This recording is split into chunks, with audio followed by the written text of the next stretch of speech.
Hello, good morning class. हम पढ़ रहे हैं रचना लेखन एवं जनसंचार के महत्वपूर्ण प्रश्न।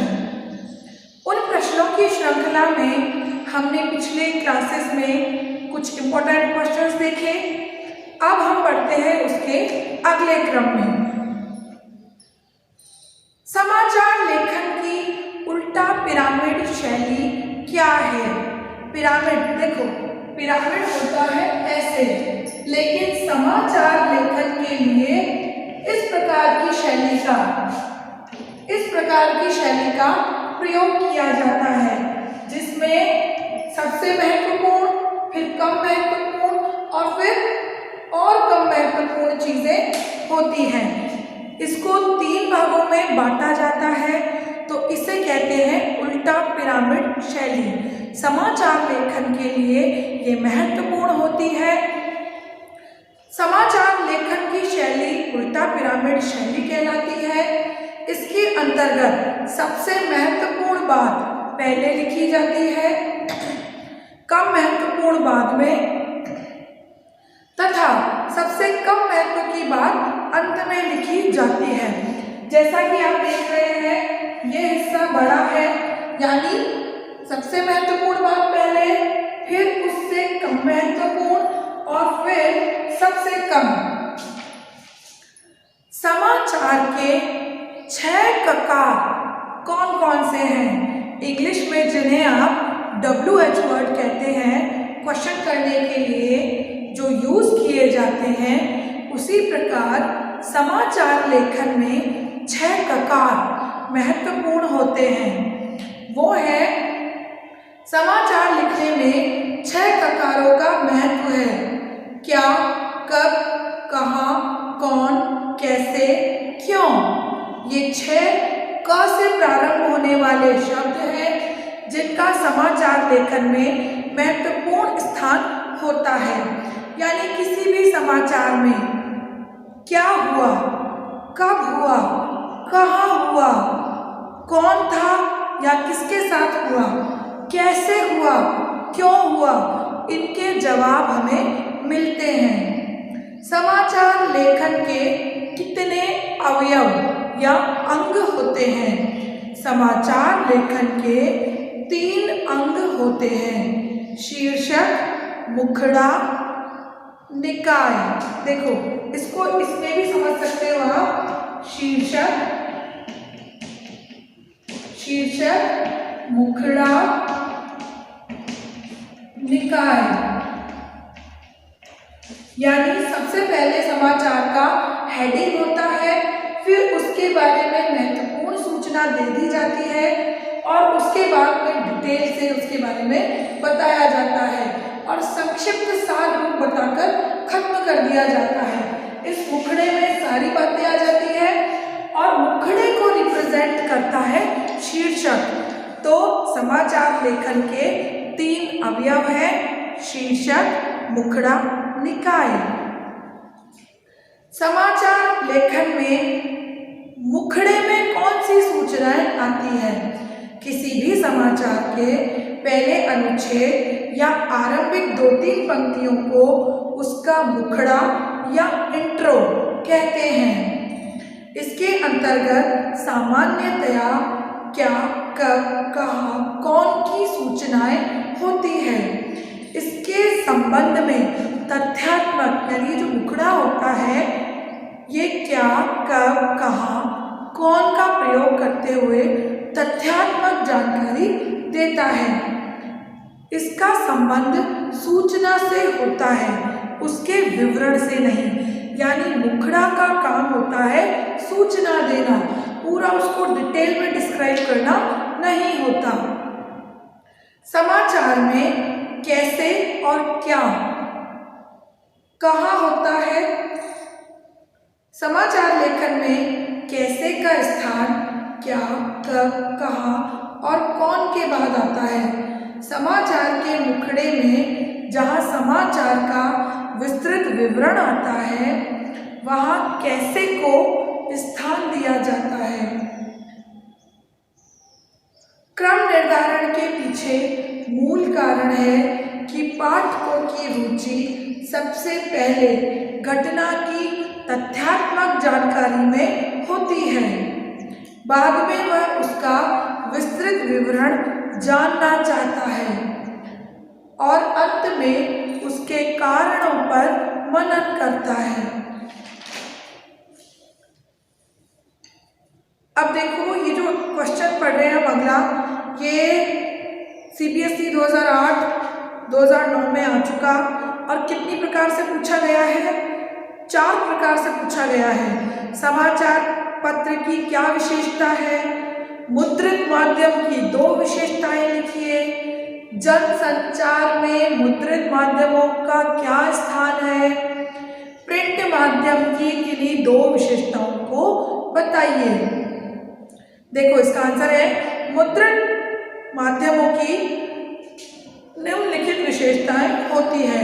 मुद्रित माध्यम यानी प्रिंट मीडिया, यानी जो प्रिंटेड रूप में हो, इनमें स्थायित्व होता है, इन्हें धीरे धीरे सुविधा अनुसार पढ़ा जा सकता है, एक ही समाचार को अनेक बार किसी भी क्रम में कहीं से भी पढ़ा जा सकता है, इन्हें सुरक्षित रखकर प्रमाण के रूप में, संदर्भ के रूप में प्रयोग किया जा सकता है, इनकी भाषा अनुशासित होती है, गूढ़ गंभीर विचार के जो विषय होते हैं इन्हें धीरे धीरे आराम से अपने अनुसार भी पढ़ा जा सकता है।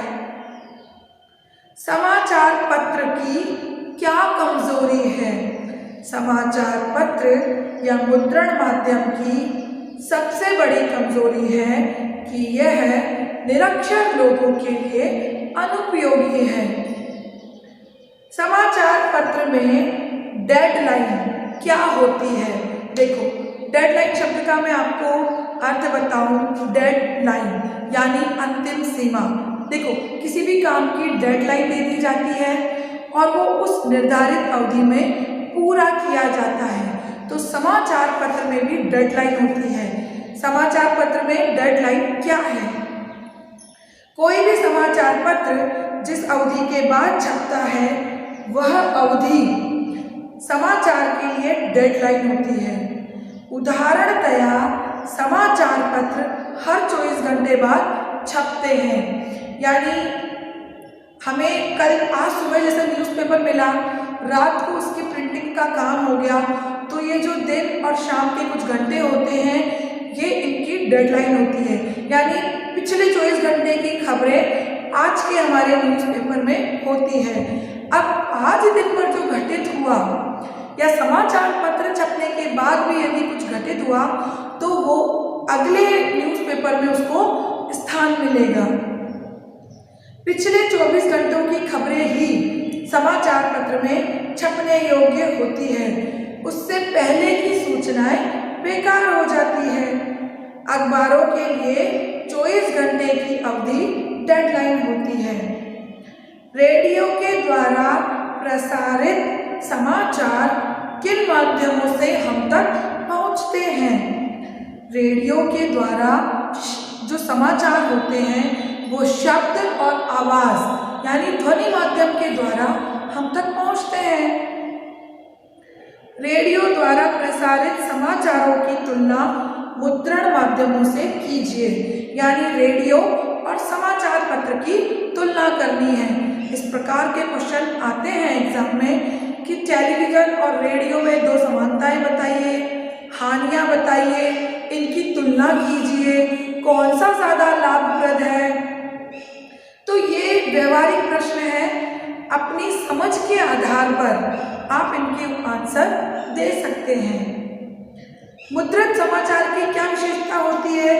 मुद्रित समाचार स्थायी होता है, क्रमिक होता है, पढ़े लिखे लोगों के लिए उपयोगी है, व्याकरण और वर्तनी इसमें शुद्ध होती है, इसका माध्यम शब्द है।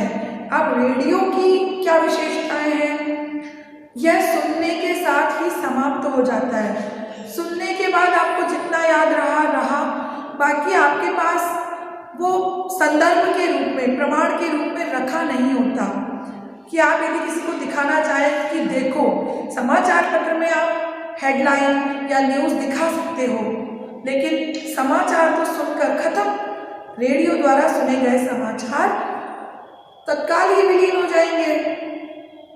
रेडियो को अपने क्रम में ही सुना जा सकता है। जो चीज़ छूट गई वो आप दोहरा नहीं सकते।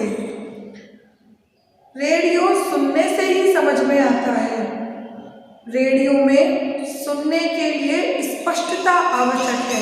यदि ध्वनि तरंगें क्लियर नहीं आ रही, चैनल यदि प्रॉपर क्लियर नहीं है, तो वो आपको आवाज़ें मतलब क्लियर सुनाई नहीं देगी, आपको उसमें स्पष्टता प्रतीत नहीं होगी। रेडियो में समाचारों का माध्यम शब्द और आवाज़ है। रेडियो द्वारा प्रसारित समाचार के 3 प्रमुख भाग कौन से हैं? रेडियो में जो समाचार आते हैं उसमें भी सबसे पहले इंट्रोडक्शन दिया जाता है, यानी इंट्रो, उसका मुखड़ा, फिर बॉडी यानी उसके बारे में संक्षिप्त जानकारी देना, और फिर उसका निकाय, यानी ये 3 भाग सभी में रहेंगे।